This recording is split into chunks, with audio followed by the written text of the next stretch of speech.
Number 39. What is a reason for conserving plant species?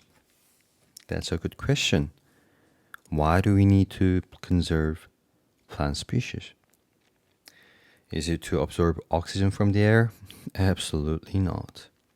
We need more oxygen, right? We don't want to absorb. We don't want plant species to absorb oxygen from the air.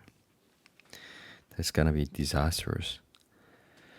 B, to decrease rainfall? Really? If we conserve plant species, do we decrease rainfall? No, it's not gonna happen.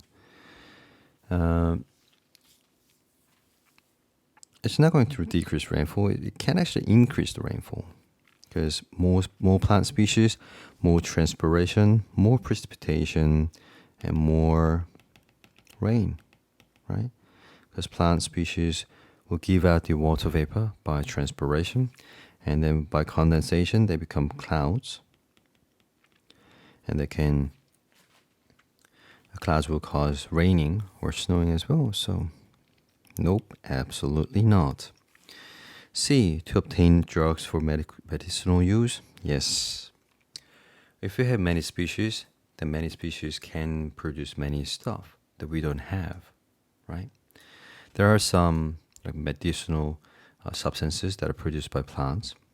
Since ancient times, we use these herbs and stuff to produce medicine. So C is correct. D, to release carbon dioxide into what good would it be, right? D is not the right answer. Okay, the only answer for number 39 is C.